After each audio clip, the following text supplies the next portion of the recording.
Hello traders, Monika this side. एक ऐसा FMCG stock जो कभी 870 के आसपास था लेकिन आज 170 के जोन में ट्रेड कर रहा है, ऑलमोस्ट 80% क्रैश। तो क्या ये एक वैल्यू अपॉर्चुनिटी है या वैल्यू ट्रैप? तो आज हम ब्रेक डाउन करेंगे AWL एग्री बिजनेस को। इसमें हम सबसे पहले देखने वाले हैं business model, then promoter exit, then fundamentals और टेक्निकल सेटअप, पूरा डिटेल में देखेंगे। लास्ट में हम देखेंगे कि क्या ये टर्न अराउंड प्ले कर सकता है, और सब देखने के बाद एक फाइनल वर्डिक्ट के ऊपर आएंगे। So let's start. First we will see business model. अब हम देखेंगे कंपनी का ओवरव्यू। तो company name is AWL agri business limited. Earlier it was known as Adani Wilmar. It was joint venture between Adani group and Wilmar international. लेकिन अब इसमें से Adani group completely exit कर चुका है और पूरा कंट्रोल विलमार के पास आ गया है। अब अदानी ग्रुप ने FMCG बिजनेस से एग्जिट क्यों कर दिया और इसका इम्पैक्ट क्या हुआ, इसको हम नेक्स्ट पार्ट में डिटेल में डिस्कस करने वाले हैं। Now let's discuss business model, how AWL actually works. तो AWL का बिजनेस समझने के लिए एक सिंपल ब्रेकडाउन देखते हैं। कंपनी अपना बिजनेस मल्टीपल सेगमेंट में डिवाइड करती है, जिसमें सबसे बड़ा कंट्रीब्यूटर है एडिबल ऑयल। लेकिन ये सिर्फ ऑयल कंपनी नहीं है। अब सेगमेंट ब्रेकडाउन को हम थोड़ा थोड़ा डिस्कस कर लेते हैं ताकि हमें आइडिया आए कि कौन से सेगमेंट में क्या काम करती है। तो first one is edible oil. इसमें फॉर्च्यून ब्रांड है, मार्केट लीडर है, ये इसका कोर बिजनेस है। Palm oil, soybean oil, mustard oil. तो रेवेन्यू का जो मेजर हिस्सा है वो इसी में से आता है। इसमें वॉल्यूम बहुत ज़्यादा है लेकिन मार्जिन बहुत कम है। एसेंशियल्स की बात करें तो आटा, राइस, पल्सेस, शुगर और पैक फूड कैटेगरी इसमें इंक्लूड होती है। मतलब कि कंपनी अब ग्रेजुअली धीरे धीरे इसमें FMCG साइड शिफ्ट कर रही है, जिसमें हर मार्जिन जो है वो थोड़े हाई होते हैं। देन इंडस्ट्रियल एसेंसेस भी बनाती है, जैसे कि ओलियो केमिकल्स, कैस्टर और डेरिवेटिव्स। तो ये B2B सॉल्यूशन से उसमें इंक्लूड होता है, डायरेक्टली इंडस्ट्री को सप्लाई करती है। देन एक्सपोर्ट की बात करें तो global presence is there and international demand is also heavy. The company exports to over 30 countries globally. अब हम इसका थोड़ा मार्केट पोजीशन चेक कर लेते हैं। एडिबल ऑयल्स में number 1 with 19% share market. Castor exports में नंबर 1 है with 27.5% market share. Oleo chemicals में नंबर 1 है with 34% market share in stearic acid and 18% in glycerine.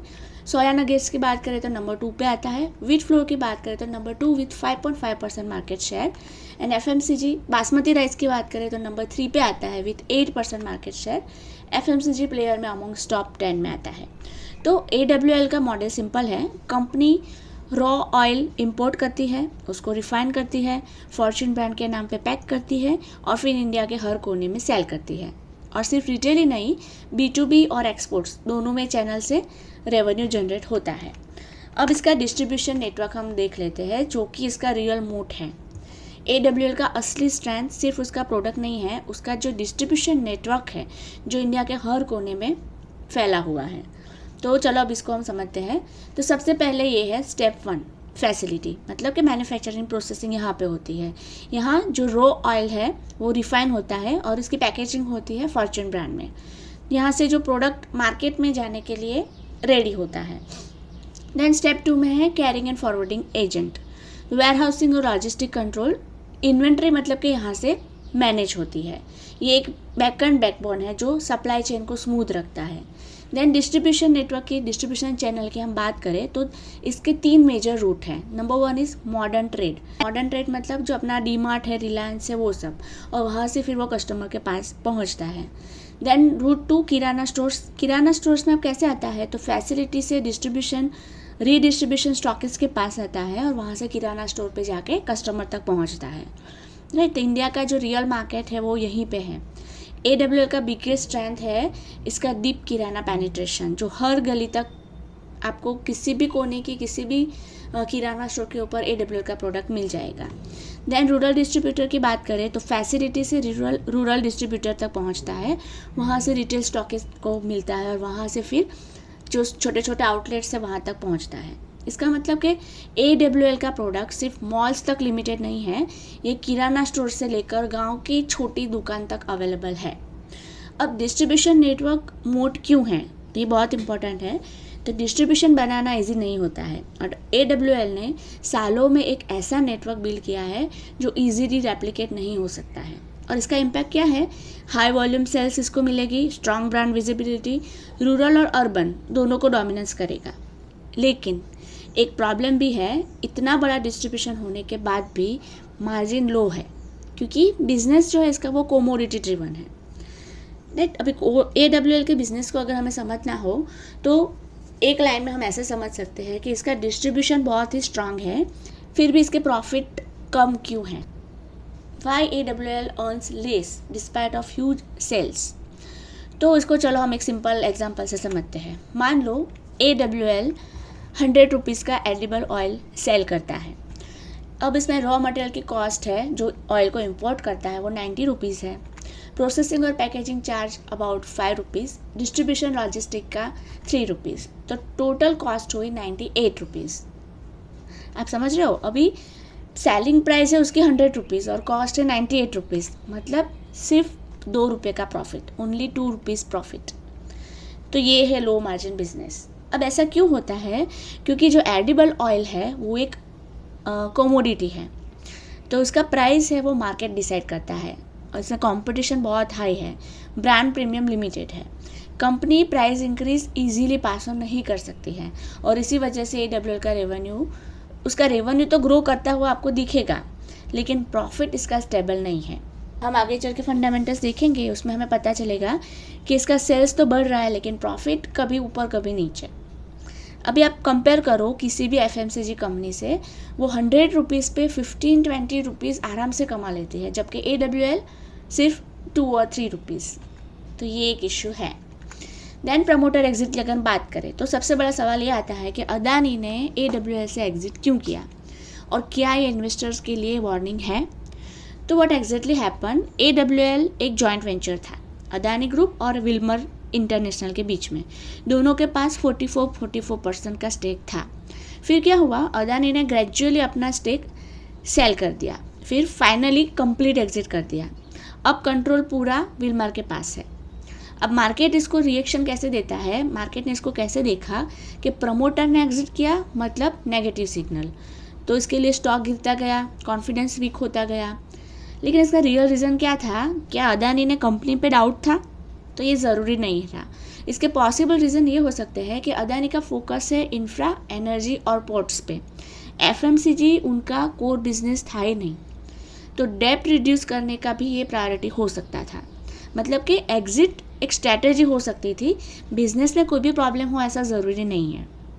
लेकिन इन्वेस्टर्स के लिए क्या मैटर करता है इन्वेस्टर्स के लिए, तो इन्वेस्टर्स के लिए रीज़न से ज़्यादा परसेप्शन इम्पोर्टेंट होता है। प्रमोटर एग्जिट मतलब ट्रस्ट इम्पैक्ट, कॉन्फिडेंस शेक होता है, और स्मार्ट मनी तब आता है जब प्रमोटर होल्ड करता है ना कि एग्जिट करता है। लेकिन इसके एक पॉजिटिव साइड भी है, अब विल्मार फुल कंट्रोल में है तो बिजनेस फोकस क्लियर हो गया और जो प्रमोटर्स के बीच में जो कॉन्फ्लिक्ट्स होते हैं वो यहाँ पे नहीं होंगे। राइट, तो अदानी के एग्जिट एक वार्निंग भी हो सकती है और एक नॉर्मल बिजनेस डिसीजन भी हो सकती है। राइट, प्रॉब्लम एग्जिट नहीं होता है, प्रॉब्लम होता है एग्जिट के बाद का परफॉर्मेंस, जो अभी हमें इसको ध्यान में रखना पड़ेगा फ्यूचर में। अब हम इसका फंडामेंटल एनालिसिस करेंगे, तो अब हम जाएंगे स्क्रीनर के ऊपर। ओके, चले, तो अभी हमने बिजनेस समझ लिया, अब नंबर्स क्या बोलते हैं वो देखते हैं। तो इसका market cap is around 24,967 crore, मतलब कि ये एक mid to large size company है। Current market price 192, 52 week high 291 and 52 week low is 171, मतलब कि ये 52 वीक लो के आसपास से कहीं पे ट्रेड कर रहा है। स्टॉक का PE 26 है, इंडस्ट्री का PE 21.8 है। इसका मतलब क्या हुआ कि लो मार्जिन बिजनेस होने के बावजूद स्टॉक सस्ता नहीं है। ROC 20.9% है, डिसेंट है, और ROE 13.9%, मतलब कि एवरेज है।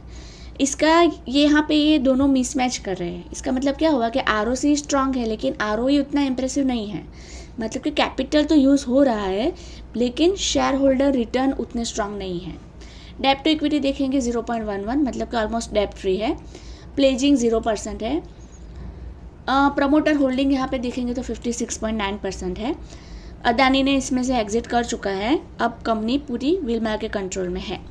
PEG देखेंगे तो 1.71 है, मतलब कि ग्रोथ के हिसाब से स्टॉक अभी भी सस्ता नहीं है। कंपनी उतनी फास्ट ग्रो नहीं कर रही है, लेकिन वैल्यूएशन थोड़ी हाई है, राइट। PG 1.7 का मतलब होता है ग्रोथ के हिसाब से स्टॉक महंगा है अभी भी।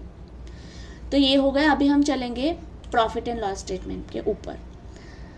यहाँ पे हम देखेंगे तो सेल्स ग्रोथ 28,797 से बढ़ के अभी TTM देखेंगे 71,495, मतलब कि कंपनी का रेवेन्यू 2.5x जितना हो गया है। लेकिन अभी हम प्रॉफिट की बात करेंगे तो प्रॉफिट था 376, वहाँ से 800 तक गया, फिर 148 जितना भी डाउन हो गया, फिर 1226 और अभी 942 है। मतलब कि प्रॉफिट बिल्कुल भी कंसिस्टेंट नहीं है।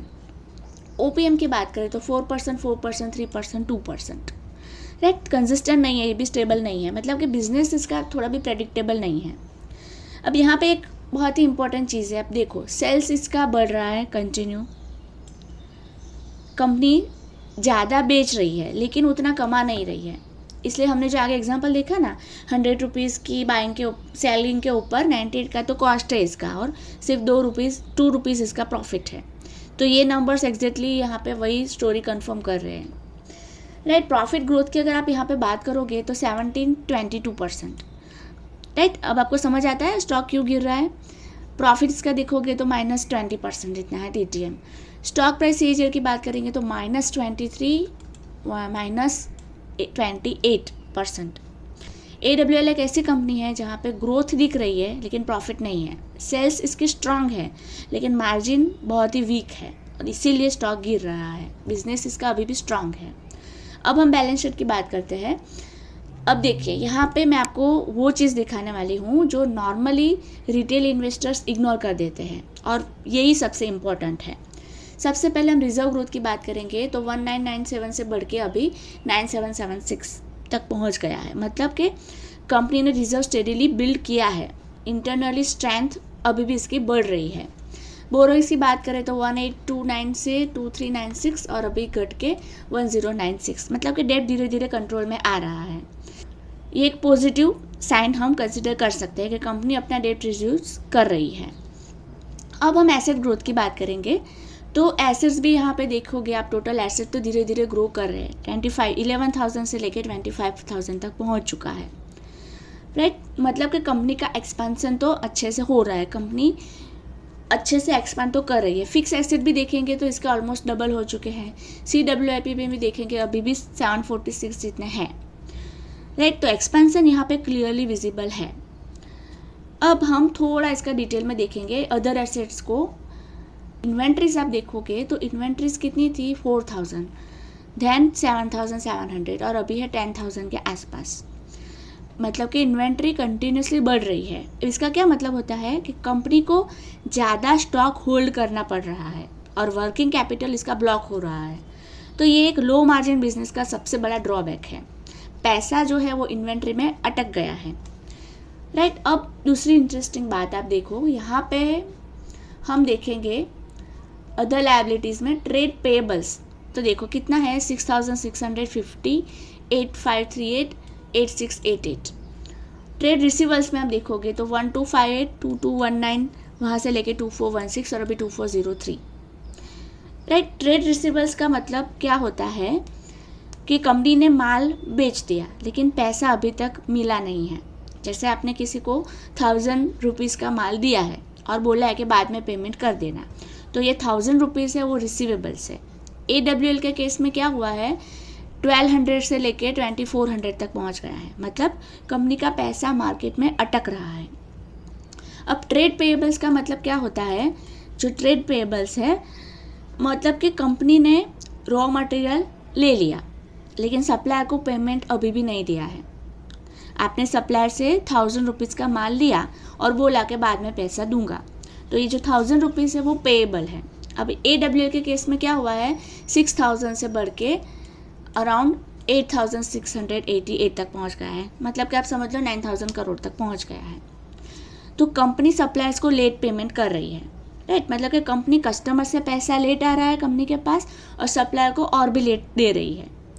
एक्चुअली एक स्ट्रेटजी होती है, कंपनी अपने बिजनेस को सप्लायर के पैसे से चला सकती है। लेकिन यहाँ पे रिस्क क्या है कि अगर सेल्स स्लो हो गई या तो सप्लायर ने स्ट्रिक्ट पेमेंट मांग लिया तो जो कैश फ्लो है वो प्रेशर में आ सकता है, राइट। तो रिजर्व बढ़ रहे हैं, बोरोइंग घट रही है, लेकिन लायबिलिटीज़ भी इसकी थोड़ी थोड़ी बढ़ रही है, राइट।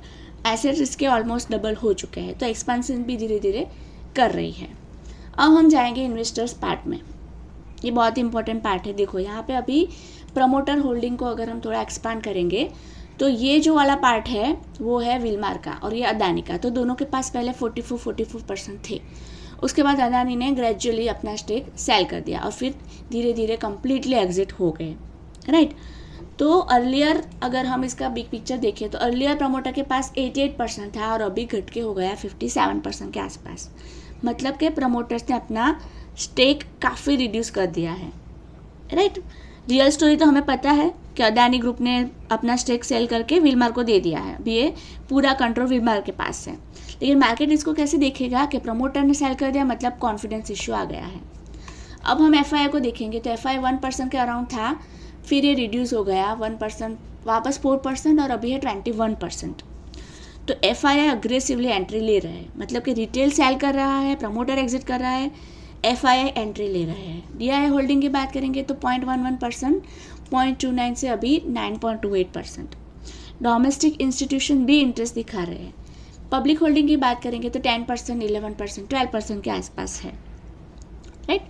मतलब कि रिटेल का पार्टिसिपेशन इसमें नॉर्मल है।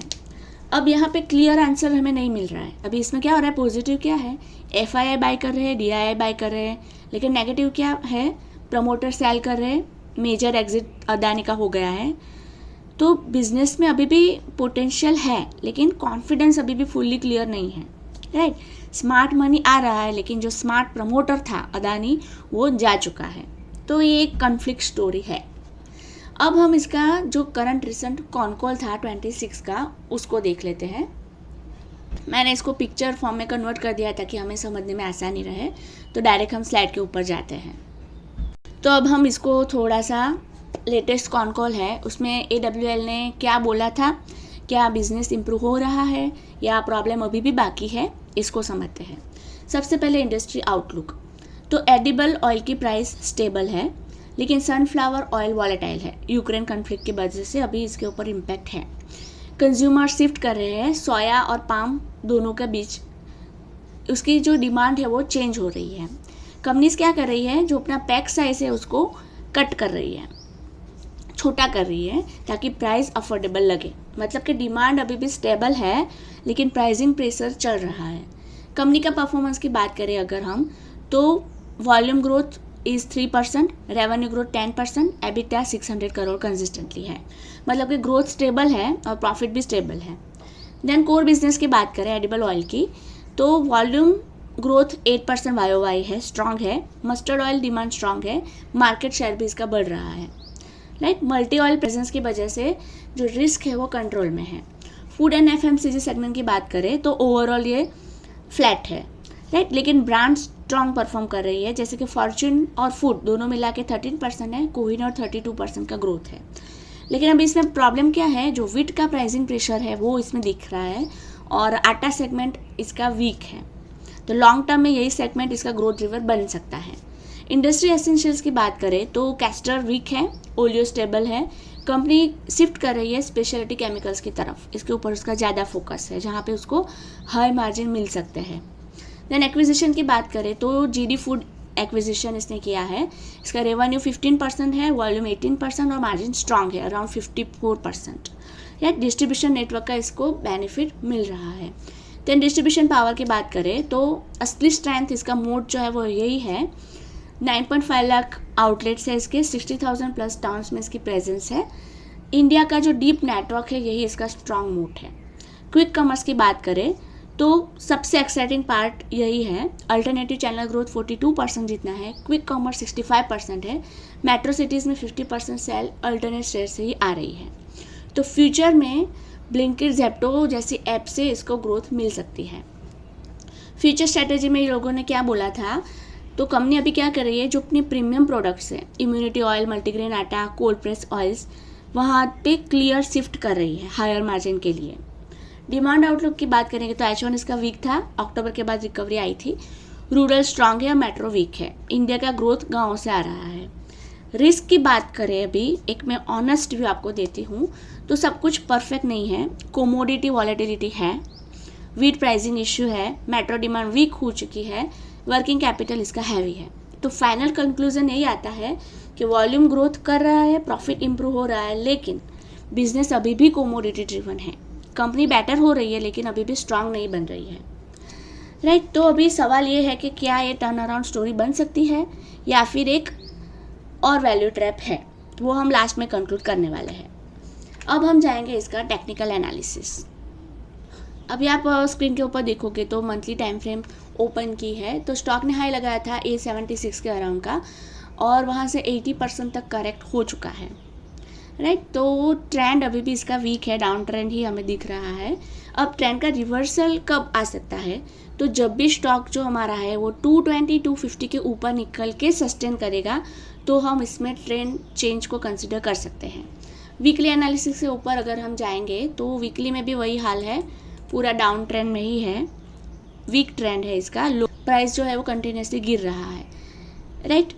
अभी लेकिन हम इसमें एक ऐड करेंगे आरएसआई को लेके हम इसको एनालिसिस करके देखेंगे। तो आप देखो आरएसआई था वो एकदम ओवरसोल्ड जोन में जाके आया है, राइट। अभी रिसेंटली 33 है लेकिन ये 1920 तक जाके आया है। इसका मतलब क्या होता है कि मतलब स्टॉक ओवरसोल्ड जोन से बाउंस लेने की कोशिश कर रहा है।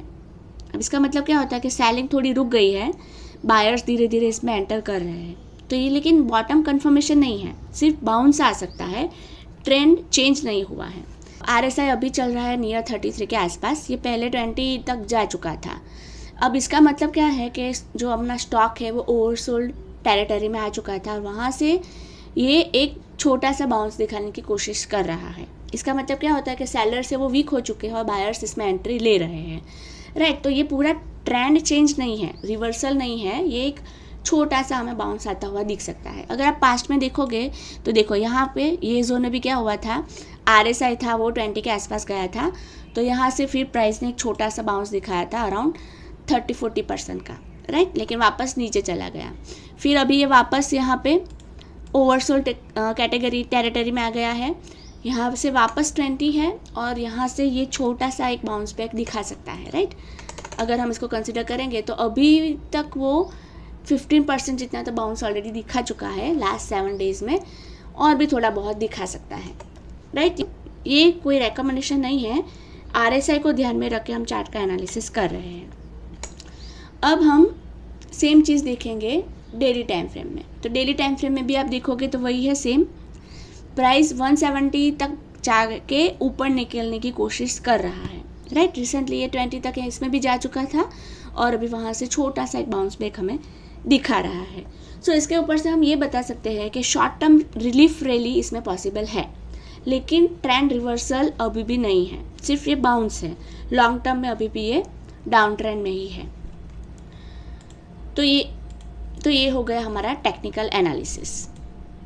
टेक्निकल एनालिसिस के ऊपर से हमें क्या पता चला कि मंथली, वीकली, डेली तीनों में डाउन ट्रेंड में है। वीकली और डेली आरएसआई को देख के हम ये बता सकते हैं कि छोटा सा एक रिलीफ रैली इसमें आ सकती है। शॉर्ट टर्म में ये बाउंस बैक कर सकता है, लेकिन लॉन्ग टर्म में अभी भी डाउन ट्रेंड में है। जब हमें ट्रेंड कंफर्मेशन मिलेगा तब भी हम इसके बारे में कुछ पॉजिटिव साइड ले सकते हैं, अभी तो ये डाउन ट्रेंड में ही चल रहा है। तो ये देख लिया हमने टेक्निकल एनालिसिस। अब हम देखेंगे कि क्या इसमें टर्न अराउंड पॉसिबल है। तो देखो बुल केस कब इसमें हम देख सकते हैं, अगर एफएमसीजी शिफ्ट हुआ, कंपनी ऑयल से फूड और एफएमसीजी साइड जा रही है, तो यहाँ पे मार्जिन क्या होते हैं, हाई होते हैं, तो ये एक चांस है, तो टर्न अराउंड हो सकता है। दूसरा कि क्विक कॉमर्स में बूम आए मतलब कि जो ब्लिंकिट ज़ेप्टो है उसमें ग्रोथ दिखे, तो फ्यूचर डिमांड इसकी बढ़ सकती है। देन प्रॉफिट इम्प्रूव होना अगर चालू होगा स्लाइटली, राइट, तो एबिटा तो स्टेबल हो रहा है इसका, और डिस्ट्रीब्यूशन ऑलरेडी इसका स्ट्रांग है, स्केल रेडी है, मतलब कि एग्जीक्यूशन इसका बाकी है, तो इसमें टर्न अराउंड पॉसिबल है। लेकिन अभी टर्न अराउंड में डिफ़िकल्टी क्या है, तो इसका कोर बिजनेस है वो अभी भी कोमोडिटी बेस्ड है। AWL का कोर बिजनेस क्या है, एडिबल ऑयल, और एडिबल ऑयल एक कोमोडिटी है। कोमोडिटी का मतलब कंपनी प्राइस डिसाइड नहीं करती है, मार्केट प्राइस डिसाइड करता है, जैसे कि पेट्रोल हो या गोल्ड हो, राइट। तो प्राइस आप कंट्रोल नहीं कर सकते हो, सेम AWL के साथ भी ऐसा ही है। अब इसका इफेक्ट क्या होता है कि रॉ मटेरियल महंगा हो गया तो कंपनी जो प्राइस है वो पास ऑन नहीं कर सकती है और इसकी वजह से इसका प्रॉफिट गिर जाता है, राइट। दूसरा पॉइंट है प्रमोटर के एग्जिट, तो इससे सेंटिमेंट वीक हो चुके हैं। Then the third one is technical down trend, मतलब कि अभी भी मार्केट अभी भी यही सोच रहा है कि ये सिर्फ एक स्टोरी है, लेकिन मार्केट अभी भी कन्विंस्ड नहीं है इसके ऊपर। अभी देखो टर्न अराउंड है ना, 2 फेज़ में आता है। पहला फेज़ है बिजनेस इंप्रूव हो, तो AWL यहाँ पे है, उसका बिजनेस इंप्रूव हो रहा है। और फेज़ 2 कि स्टॉक परफॉर्म करता हो, तो अभी ये AWL के केस में नहीं है, राइट। अगर 3 चीज़ें होती है तो टर्न अराउंड कन्फर्म है। नंबर 1, प्रॉफिट कंसिस्टेंटली ग्रो करे और FMCG सेगमेंट फास्ट हो और स्टॉक 220 से 250 के ऊपर सस्टेन करे। अगर ये 3 चीज़ें होती है तो इसमें टर्न अराउंड पॉसिबल है, राइट। अभी ये सब कुछ देखने के बाद हम इसको कंक्लूड कर देते हैं। तो देखो इसमें बिजनेस स्ट्रांग है, डिस्ट्रीब्यूशन पावरफुल है, ग्रोथ भी इसका आ रहा है, लेकिन प्रॉफिट वीक है, मार्जिन अनस्टेबल है, कोमोडिटी डिपेंडेंसी इसकी हाई है। तो बिजनेस तो स्ट्रांग है लेकिन स्टॉक हमारा अभी भी स्ट्रांग नहीं है, राइट। लॉन्ग टर्म में अभी भी डाउन ट्रेंड में है और शॉर्ट टर्म में हमें बाउंस देखने को मिल सकता है। तो ये स्टॉक जो है वो फ्यूचर में विनर बन सकता है, लेकिन अभी ये आज की तारीख में सेफ बैट नहीं है। So this was all about AWL। I hope आपको वीडियो इन्फॉर्मेटिव लगी होगी। Thanks for watching.